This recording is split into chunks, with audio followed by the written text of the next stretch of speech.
Imagine waking up one morning, reaching out for the love of your life, only to find them cold, lifeless, and gone, without a single explanation.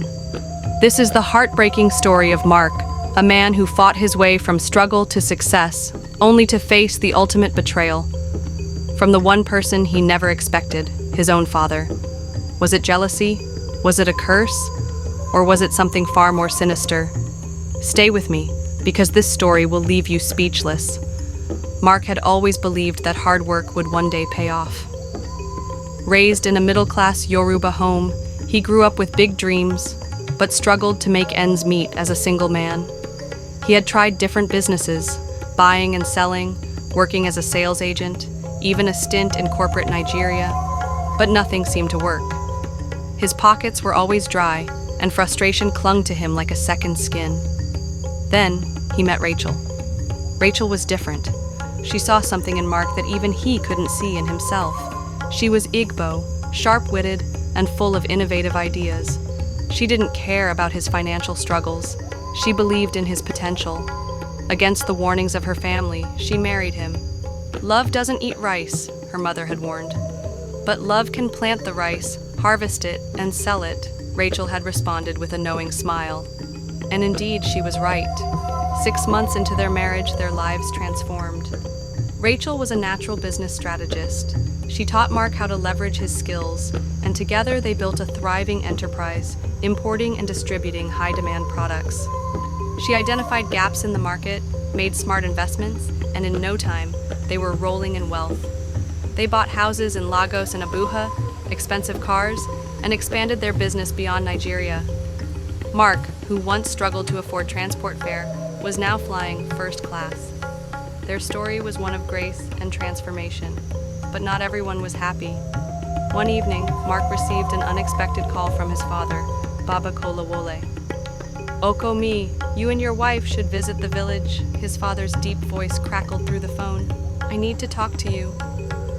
Something in his tone sent a chill down Mark's spine, but he brushed it off. He hadn't seen his father in a while, so he agreed. When they arrived, the atmosphere in the family compound felt heavy. Mark's 4 brothers sat quietly, their faces grim.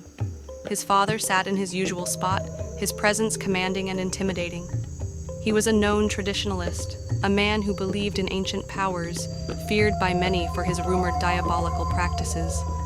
"I called you all here because it is important," Baba Kolawole began, his voice laced with authority. "None of you should be greater than me as long as I am still alive. I am your father, your head.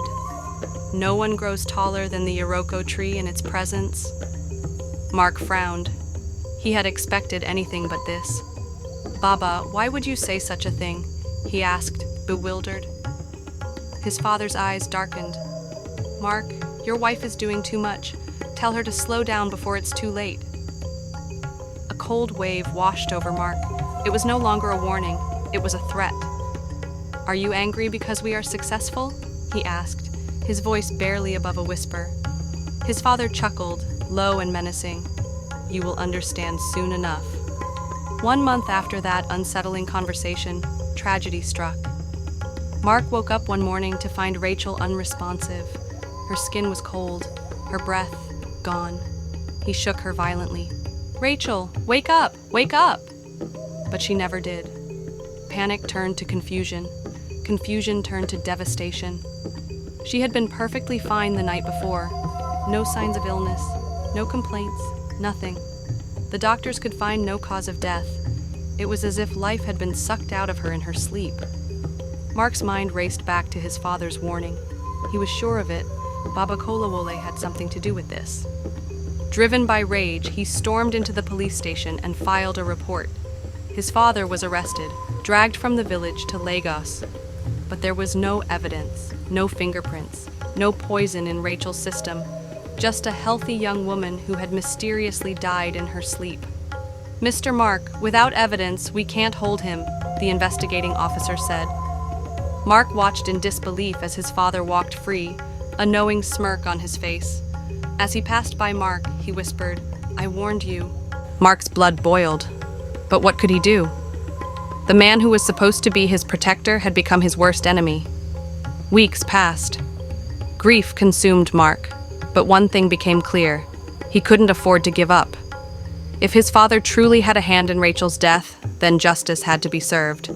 But he needed proof. So he began his own investigation. He sought out spiritual leaders, hired private investigators, and looked into every possible connection. The deeper he dug, the more secrets he uncovered about his father's past, rituals, sacrifices, and a deadly oath he had taken years ago. The war was far from over, and Mark knew one thing for sure: he would not rest until his wife's death was avenged. What would you do if the very person meant to protect you became your greatest enemy?